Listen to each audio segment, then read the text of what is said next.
Good morning, friends. OBE Journal 2017, number 15.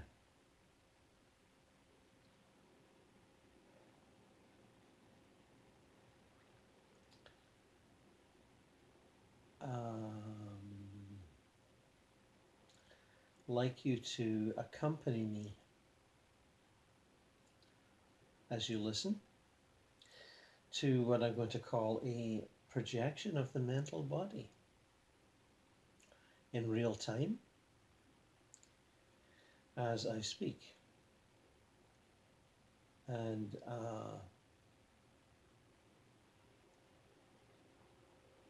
using whatever faculty you find comes to hand. Imagination, if you like. Try not to categorize or over-categorize. Try not to place yourself squarely in the physical plane without means of escape. Try not to adhere to what you expect of the rollout, the vibrations, the shaking, the noisy mechanics of the astral body.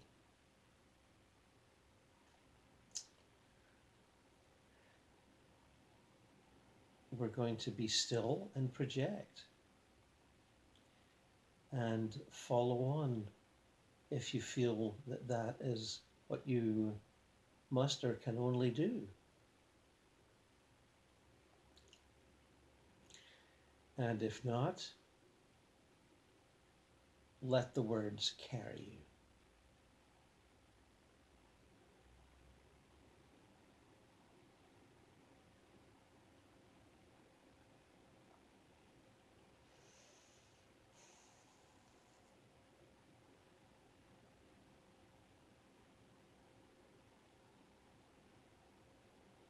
We are here, but we are also there. And the projection is intentional and clear.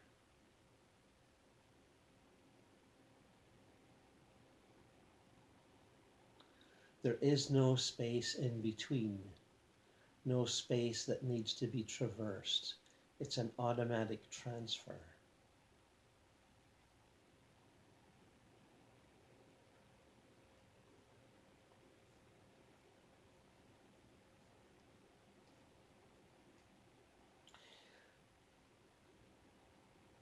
We have arrived in the Summerland, where many, if not millions, of the happy dead live. But we will start in a meadow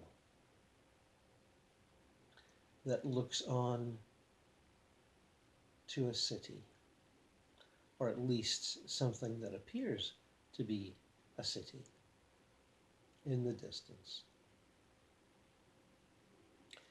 Meadows are pleasant places to gather, and we are in one.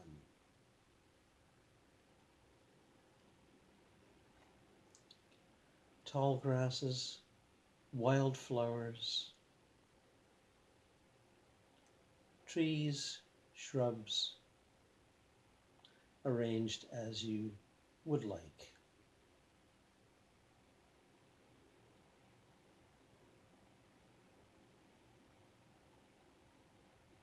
An atmosphere that apes the summer's day, the pleasant summer's day that we all love.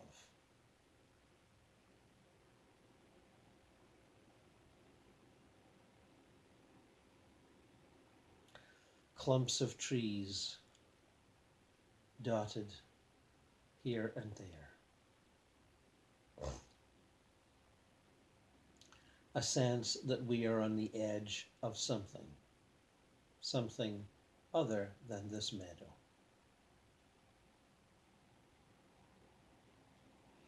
come with me now as we walk through the fields, through the meadow,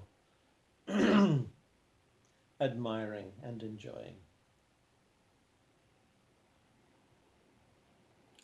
Birdsong serenades us as we walk through the meadow.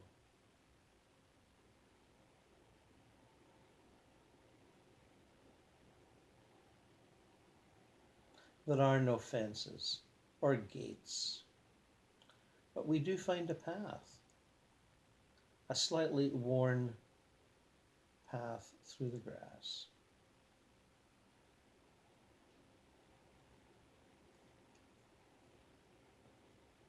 Let us walk for the sheer pleasure of walking.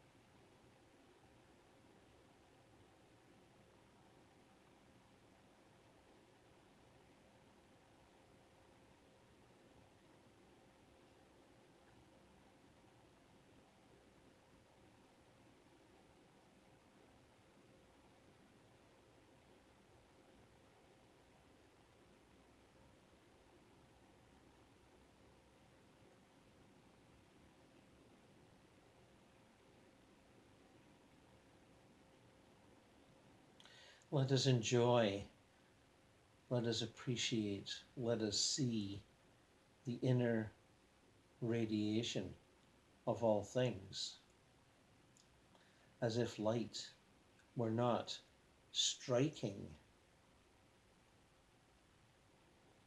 the forms of nature, but emanating from within them. There is that glow, that radiation.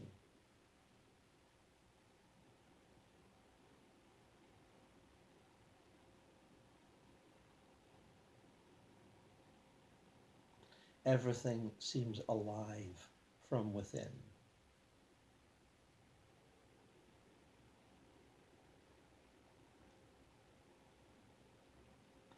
We pass through a small forest, more like a park than a forest. Wild, but not so wild that you can't pass through.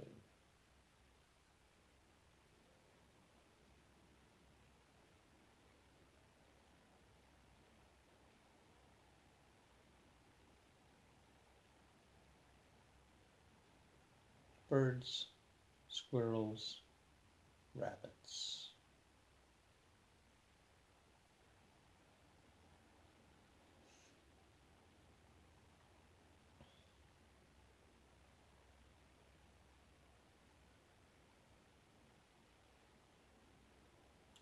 Emerging, we see the signs of community, of habitation, of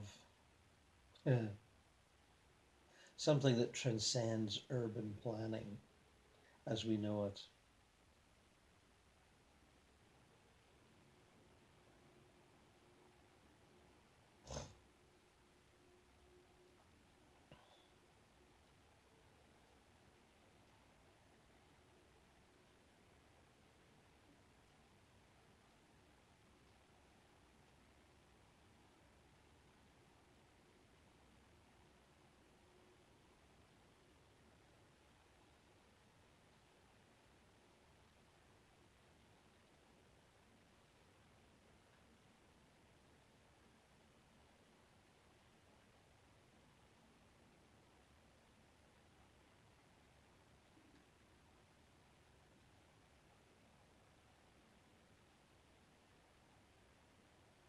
There's a small, what would we call it? Planned, as opposed to sort of nature's own garden that the path takes us by, with flower gardens, a couple of small ponds,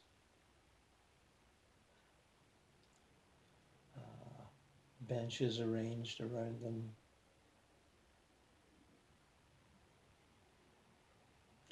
A small welcome sign, beautifully carved in what looks to me like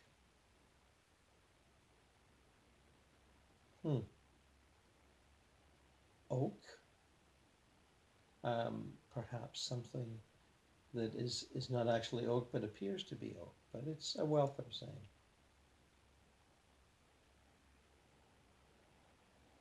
No one's about except us as new arrivals walking in.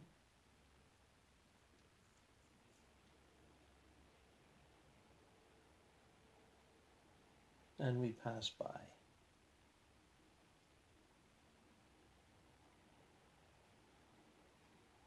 Anticipation builds in us.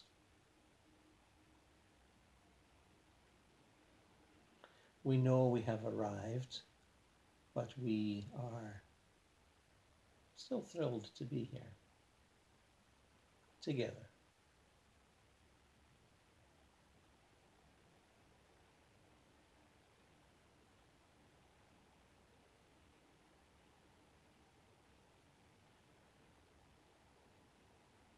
There's a growing sense of belonging. Have we been here before? Have any of us been here before? I know I have.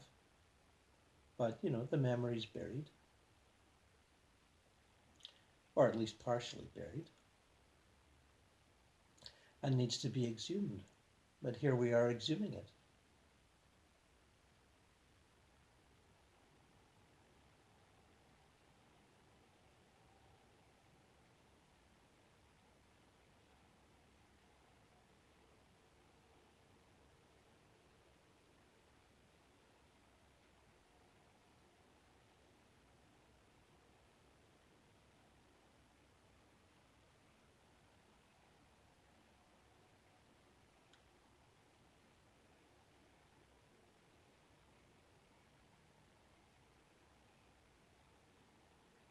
I see off to our right, perhaps a couple of, maybe 100 yards away,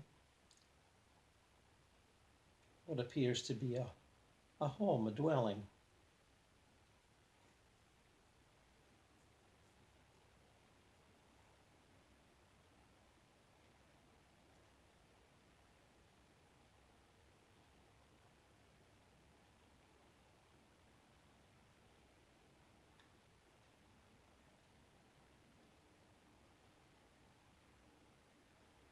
It looks low to the ground rather than, proud and erect, as I might say. Um,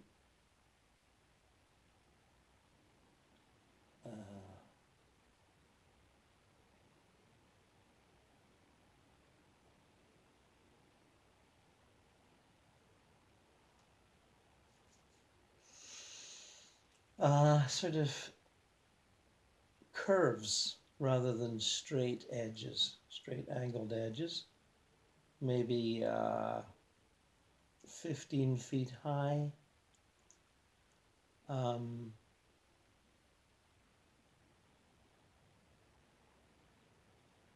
Rectangular rather than square, although no sharp edges, long curves. And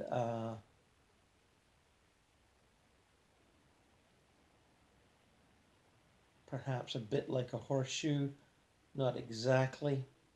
We're looking at the front of it and we can see the sides curve sort of back away from us to the left and the right. And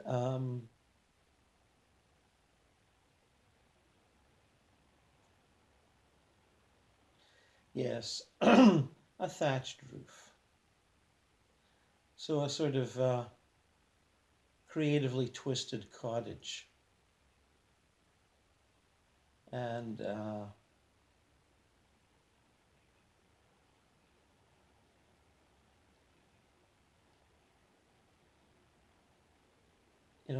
flower garden of climbing roses and other lovely uh, flowers that I can't identify particularly, uh, decorating the front and sides.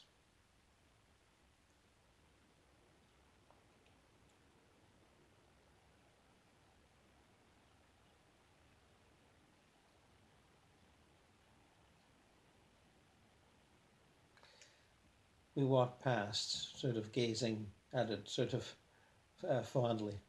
It's just far enough away that we feel that we're not visitors exactly, just passing by. And there appears to be no, you know, people appear around the house at present, and we pass by.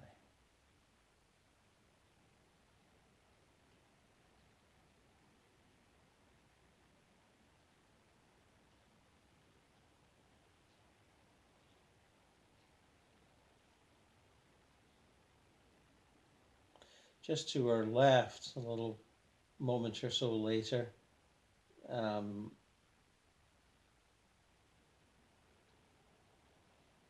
something a building I would describe as a dome, a modified dome, a sphere, and the doorway at the sort of that's facing us is circular, and charming, of course, just the right size to be charming. And in its garden, which is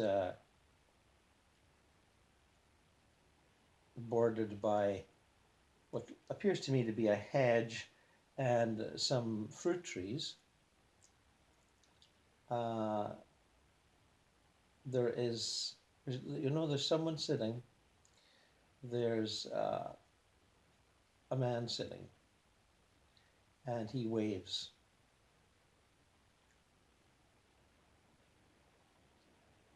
In a very friendly fashion. We wave back, and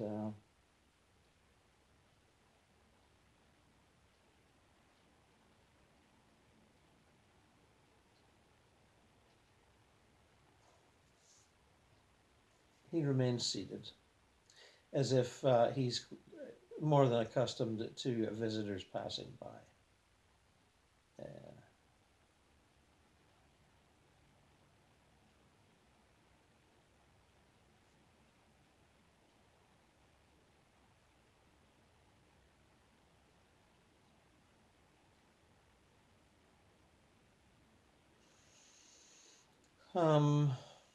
Yes, we're coming upon on both sides of us. We seem to be sort of passing into a, a more formal garden on both sides.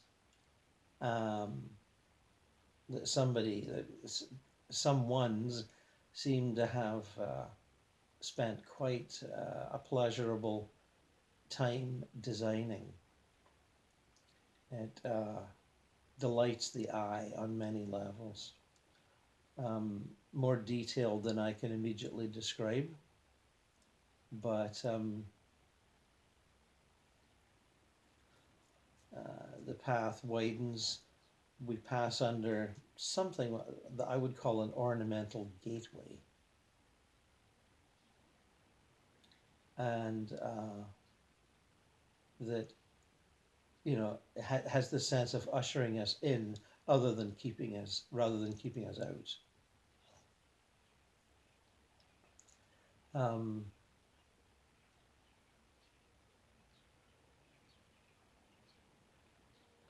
it, a lot of it is wrought iron, or appears to be wrought iron, and more complex in its design and filigree than one would normally see on our plane.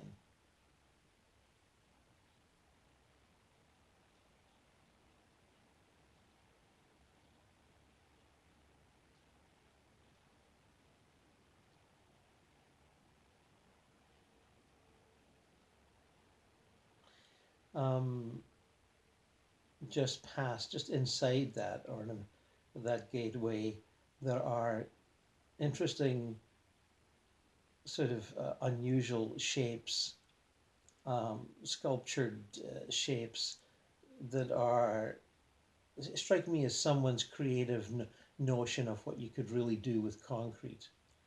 And one wouldn't think that concrete would be a little too brutal for such a refined area of the astral, but someone or someone's have obviously thought that, no, let's do something creative with concrete here.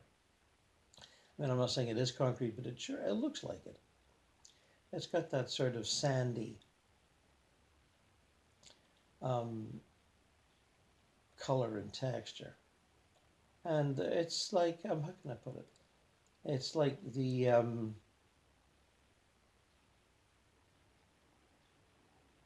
they've taken the, the sort of torso areas of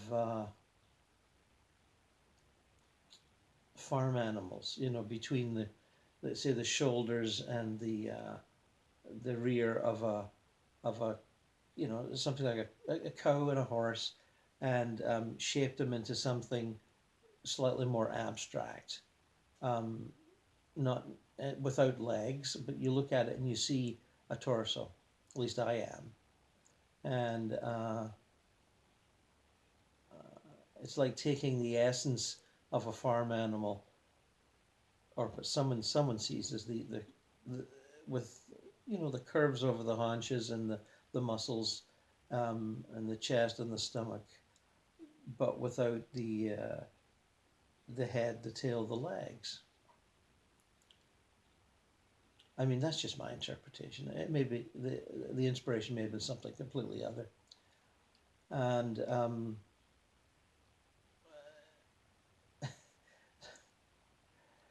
it's art,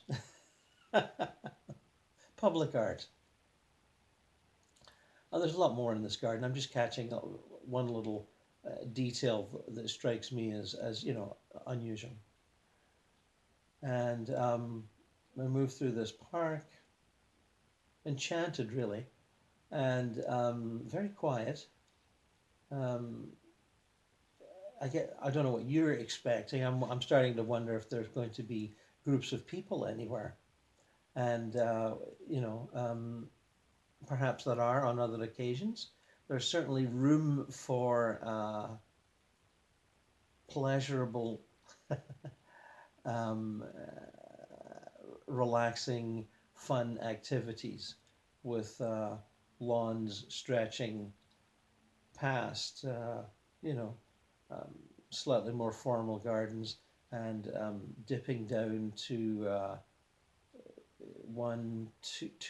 three small lakes, ponds, if you like, ornamental ponds with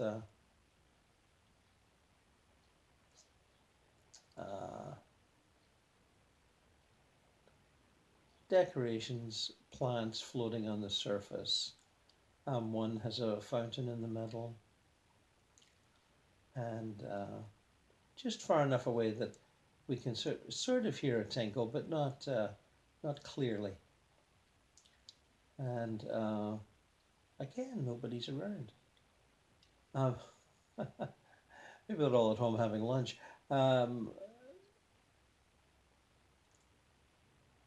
And okay, a little farther on, not much, we come across what looks like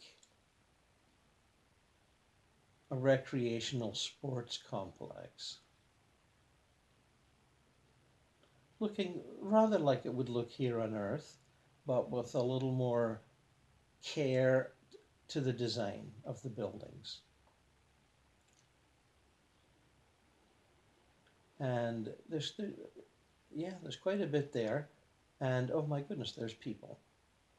Tennis courts, grass tennis courts, people looking exactly like tennis players. And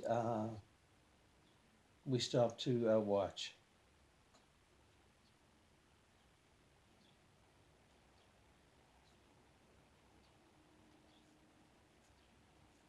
just as we would do on this plane. To me, there's more of a, I've always enjoyed watching tennis players, whether they're rank amateurs or professionals. The movement, the glide of the movement. There's even more of a glide to the movement here because we are on an astral plane here. And nobody's flying, but it looks like they could almost do it. You know, there's an effortless bounce to their step and dash that is quite sort of graceful, almost like dancing. And but the essence of the game is much the same. And to me, there seems to be more of a, as we watch these mixed doubles, man, woman on each team. It seems more like a beautiful dance than a sort of an elaborate, sort of sculptured series of movements that are close to the dance, rather than a sort of focused, intense efforts to win. You know what I mean? And outstrip the other in you know, there are difficult shots that people really have to race toward and bend and to return. But they've obviously been at this for quite some time and have developed you know, a balletic approach to what they're doing. I'm quite charmed by it, and see how you feel. They're focused on it. They're not paying attention to us, and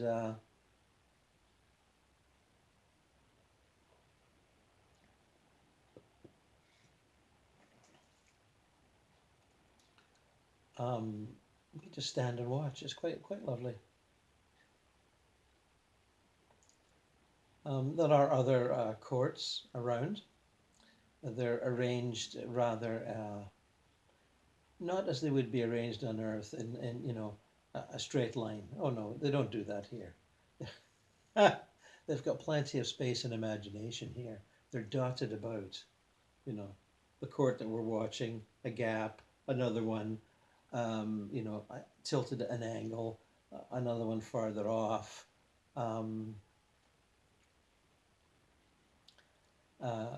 Yes, I'm amused to see that. And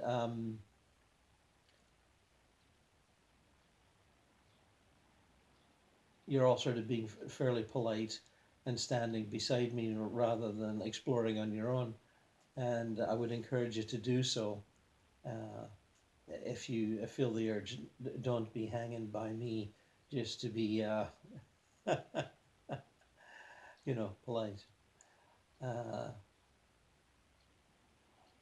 Enjoy what we have arrived at.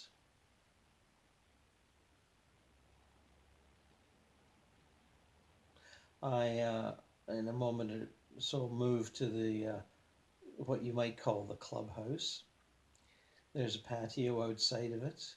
People sitting, sipping on, you know, sitting at tables, sipping on drinks.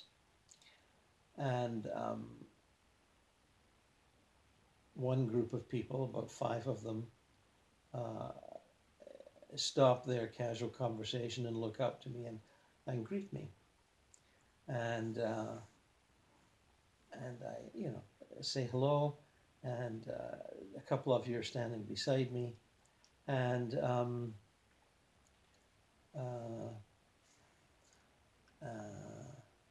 yes, you know, general sort of hello, how are you? Nice to see you, and I break some ice by saying, yes, you've guessed it. We are visitors. We are visitors from Earth. And there's a ripple of chuckles, and yeah, and at least 2 of them say almost simultaneously, "Yes, we guessed." And would you care to join us? And we look at each other and say, well, yes, thank you. And suddenly, as soon as I say, or one of us says, yes, thank you, uh, three other chairs appear, exactly like the ones these people are sitting in. They weren't there before. I saw five people sitting at chairs around a circular table, sipping, sort of drinks that seem to be sort of pink and blue and green. Oh, well, I don't know. Maybe I'm just imagining it. And then suddenly there's three more chairs, and I didn't put them there. At least I don't think I did. And maybe one of you two did. So we sit down, and of course, somebody manifests a drink for us, and sort of fruit juicy kind of things. And mine's got, oh yeah, it's got fruit in the bottom. It looks like raspberries and blueberries, and something that's yellow that might be pineapple, and or maybe mango. I'm not sure. And we sit down and immediately are part of the gang. And they ask what kind of an adventure we're on, and I say, well, it's a guided tour, uh, led by me and using imaginative mental projections to do a spontaneous instant transfer from the physical plane to here, and in as much as it's an experiment, and they all there's a bit of laughter and two or three people applaud. Yay, well done! Kind of like that. Very sweet. And I think I've been here before, but nobody's embarrassing me by saying, "Hey, you were here before, don't you remember?" And I notice this is often the case in people's books. It happens several times in Bruce Moen's books, where he encounters people that he doesn't remember, and then they say at the various centers that he's conducting research at, "Oh, you've been here before. You come here all the time." And this does happen because we forget a lot of our visits to places. We really do, and I'm just as guilty as anybody. But these folk are too polite. If they remember us, they haven't said anything yet. And private conversations are sprouting up. I'm talking to a woman next to me who asks me where I'm from, what kind of a life do I live, and is intrigued to hear that I'm from Canada and from Toronto. And she says, "Oh, I visited there many times in my life." Where's she from? She's visiting family and friends, and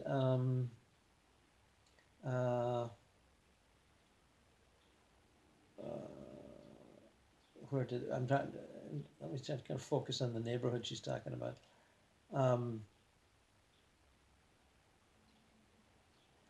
It would appear to be Rosedale, a very upscale neighborhood in the center of Toronto, and she said, "Oh, I didn't live there, but I had an aunt that did, and it was always a treat to go visit her. Her house and garden were much more, fancy than ours, and." Where did she live? I'm just asking her now. Oh, Peterborough. She said, we're Peterborough folk. And come occasionally to visit aunts and my aunt and stay for the weekend and go to the theatre and, out for dinner and whatnot. A couple of times a year. She said, but I stayed in Peterborough. I had a family to raise and a church to attend and, a life to live. And Toronto was always an adventure for us. And we were, happy to be there, happy to leave, as small town folk tend to be.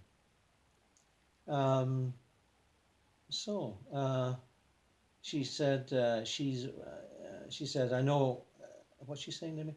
I know you're wondering when I passed and when I arrived here. And she's saying, um, sometimes I have trouble remembering. It was the early 1980s, she said. And she died in middle age, um, uh, in a way that was seen as tragic by her family, by her children who were in their early 20s and who are still alive raising their families on in Canada now. And but they have adjusted to her passing, as has her. No, wait a minute. No, the fellow next to her is her husband of that life. He passed in 15 years later. Um, in his, I guess, I don't know, it sounds like she passed around late 50s, early 60s, maybe early 70s. She's not saying that, but I'm getting that feeling as she talks. And asks me how the Toronto area is now. And I tell her, greatly expanded, as multicultural as ever, more so. I said, it's like the United Nations now. I said, everybody's there. And it'd be hard to find an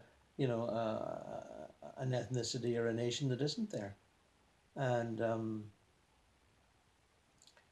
the downtown has developed rapidly. This is all what I'm telling her. Condos, and that's got, the industrial area by the lakefront has been replaced largely and by, paths and parks and residences, and the whole place feels cleaned up. And the areas that aren't cleaned up look as though they're going to be fairly soon. So there's this great sense of renewal. And, I describe other aspects of Toronto to her. The economic life, the real estate, burgeoning turnover in real estate, the economic difficulties of those trying to buy into the real estate market. Things have gotten so expensive as people from other parts of the world seek a safe place to invest their monies, and Toronto is definitely that, as are other Canadian cities, as are other cities around the world. As parts of the world grow in turmoil, the stable parts of the world seem ever more attractive, and Toronto is one of those stable parts. Anyway, this is as I engage in this, or see myself engaging, the projected part of me engaging in this discussion, it feels very much like what I might do on a summer's day here in my hometown, sitting in a patio, having a drink and talking to a friendly stranger about our lives and where we come from and how we find ourselves there together that day. And yeah, very much an astral version of that.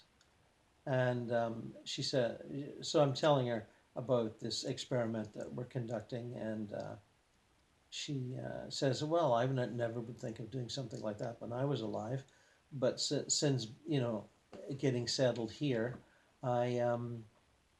she says she's met more and more people that are projecting, either while they're asleep or, doing what we're doing. And it's always fun to interact with visitors, temporary residents, as she calls them, and feel their excitement at actually, being in spirit for just a little while. And such a contrast to her own life, which was had its spiritual aspects. She was a Christian, a sincere Christian, who followed tried to live in the manner that Christians aspire to, sincere Christians, and follow her religion quietly, without, bragging about it or trying to convert others or, that sort of a thing. She said it was the way I was brought up.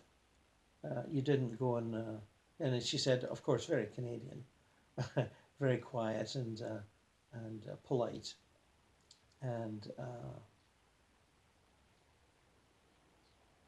not creating disturbances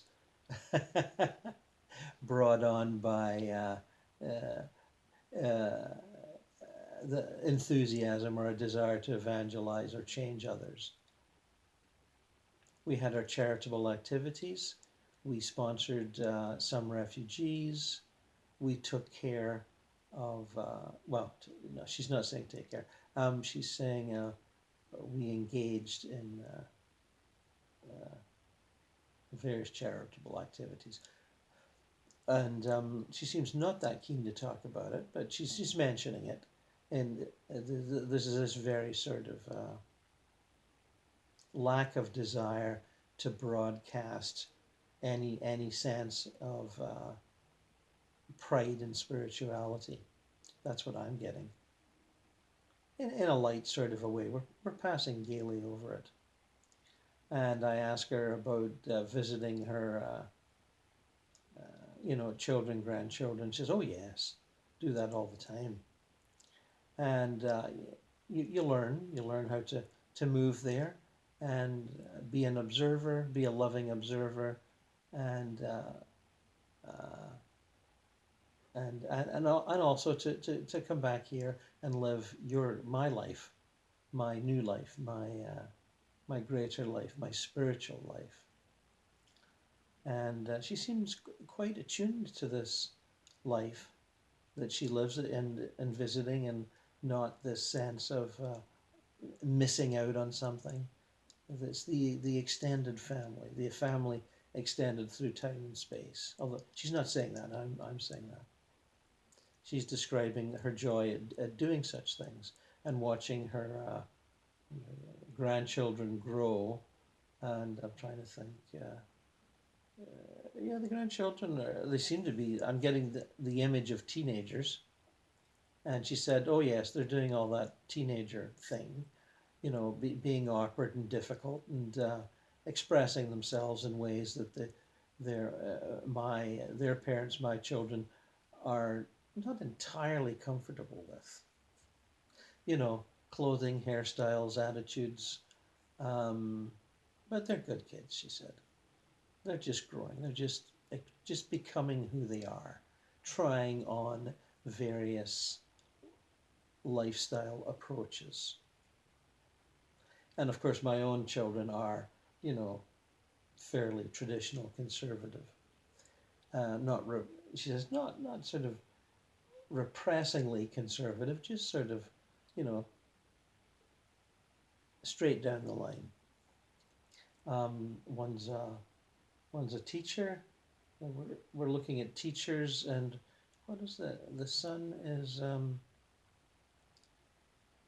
works for the government at Queen's Park. Some sort of, she said, he's a bit of a bureaucrat, and feels lucky to actually have a permanent job rather than contracts. She says. She chuckles when she says that. And we talk a little bit about Canadian politics. We have a new government with a handsome young prime minister who's charmed everyone except his political opponents, who seem a little cynical. And we laugh about that. And I tell her it's been a blast chatting with her, but it's time for me to go. Now, the rest of you that are there and have fanned out, there's two at the table and others have fanned out at this sports complex, this recreational complex on the edge of what it would appear to be a mid-sized town rather than a city. I say to my new friend, it is time for me to leave, but I will return. And either, she laughs when I say, either I'll see you or I won't. And she goes, yes, that would be just fine, she said. And I stand up and bid her farewell. The other people at the table look up and say, one guy says, oh, you're leaving so soon? And I said, well, yes, the day has to be inhabited. And, and the part of me that's there has to do it. And as he's doing that, he can't focus even ever so slightly on the part of him that's here. So I might as well withdraw myself and come back later. And there's a little round of chuckles at how I expressed that thought. And the other two of you that are there that have seemed to have accompanied me on this little trip are like, oh no, we're not leaving. And I said, okay, well, we'll see you later, and have fun. And I retract myself. I'm imagining I'm sort of disappearing or fading or going translucent and sort of just fading to a nothing, because as I'm describing this to you, I seem to be back here and in this body, in this looking at myself in the screen here. So yes.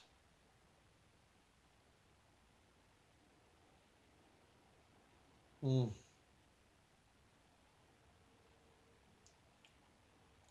And for those of you who are still listening, I hope that was fun for you and an encouragement to do it again by yourself or with friends, and helps you sort of overcome that sense of impossibility or difficulty or challenge, and move you towards a sense that we can easily be there as well as be here, and that that thing that the culture and the psychology calls just imagination is not just imagination.